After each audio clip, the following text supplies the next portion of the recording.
Subscribe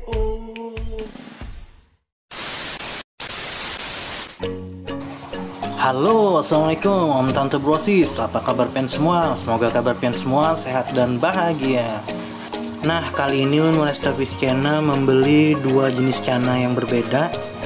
Yang pertama cana dari Cina, yaitu Asiatica RSWS yang sudah breedingan lokal, serta cana dari Indonesia, yaitu cana maru Sumatera atau maru Jambi.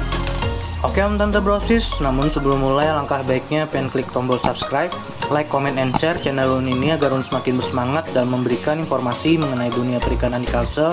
Selamat menonton, assalamualaikum.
You cashed in on my promises. You know I'm too generous. Now I've learned to never help you out. 'Cause I'm done cleaning up your mess. Found myself. Oke Om Tante Brosis, sampai di sini dulu video Ulun kali ini. Semoga video Ulun kali ini bisa bermanfaat. Adapun kesalahan informasi yang Ulun sampaikan bisa pian tulis di kolom komentar. Sampai ketemu di video Ulun berikutnya. Ulun undur pamit. Assalamualaikum.